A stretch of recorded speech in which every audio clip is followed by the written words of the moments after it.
Hi mga mi, samahan niyo naman kami sa aming panibagong ganap ngayong araw. Pagkagising ko sa umaga, etong asawa ko naghuhugas na ng aming plato. Nakapagsaing na nga din pala siya, kaya eto at nagwalis-walis na rin ako dito sa sahig namin. Dahil nga Sunday ngayon, syempre magsisimba kami. Sila ate at kuya, pinauna na namin sila sa pagligo. Ito nga si Baby Ayon biglang umiyak dahil akala niya iiwan siya ng papa niya, ipupunta lang naman sa kwarto. Kaya ayan, binuhat ko na lang din kasi yung papa nila meron ngang hinahanap. Eto talagang si Baby Ayon, mas malambing to sa papa niya kaysa sa akin. Buti na lang din talaga si Baby Ian, mas malambing din sa akin kaysa sa papa niya.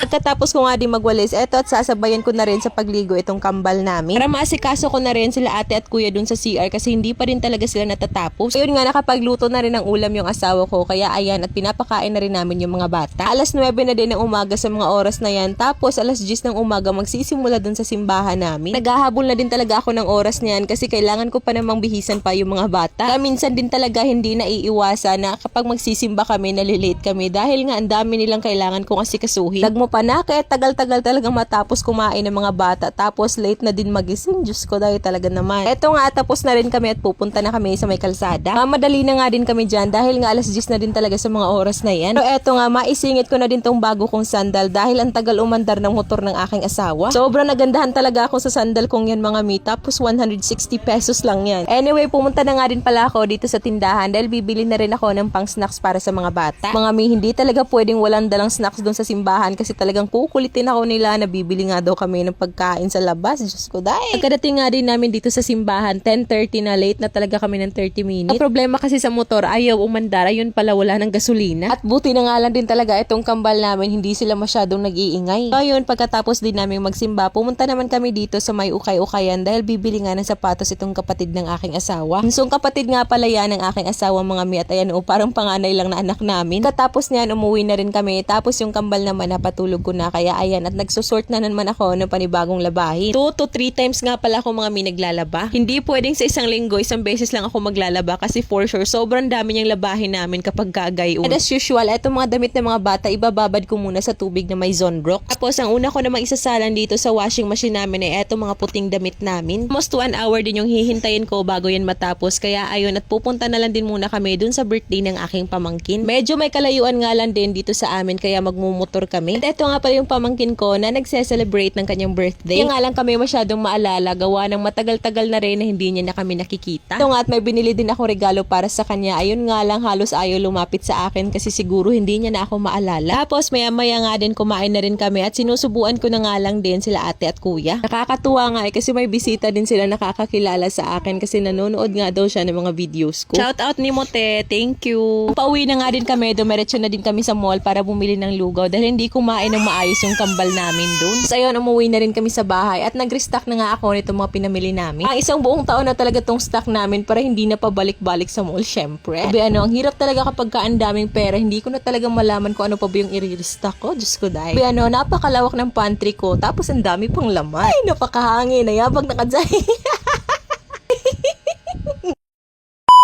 149 pesos lang, meron ka ng tatlong antibacterial floor cleaner. Ito na yung ipapalit ko sa Zonrox na violet na ipinanglilinis ko sa aming kusina at sa aming sahig. Napakamura lang din kasi meron ka ng tatlong floor cleaner sa halagang 149 pesos. Dami kong magagandang reviews na nababasa dito at pwedeng nga din daw to para sa kusina natin at sa ating mga lababo. So ayun, at tinesting ko nga talaga muna to bago ko i-promote sa inyo. And in fairness, totoo talaga yung review nila na nakaka-shiny siya ng tiles. Kumikintab na talaga yung tiles namin, tapos yung lababo naman namin, hindi siya nag-iiwan ng mga puti-puti. Ito nga, at sinubukan ko rin dito sa sahig namin. At talaga niyan, i-dilute muna sa water, pero sa akin dinirekta ko na kasi matagal-tagal na rin na hindi na ako nakakapag-mop dito sa sahig namin. Dahan pa ng floor cleaner na to, ang bango niya, hindi matapang yung kanyang amoy. Antibacterial na siya, tapos napakamura pa. Try nyo na rin to, mi.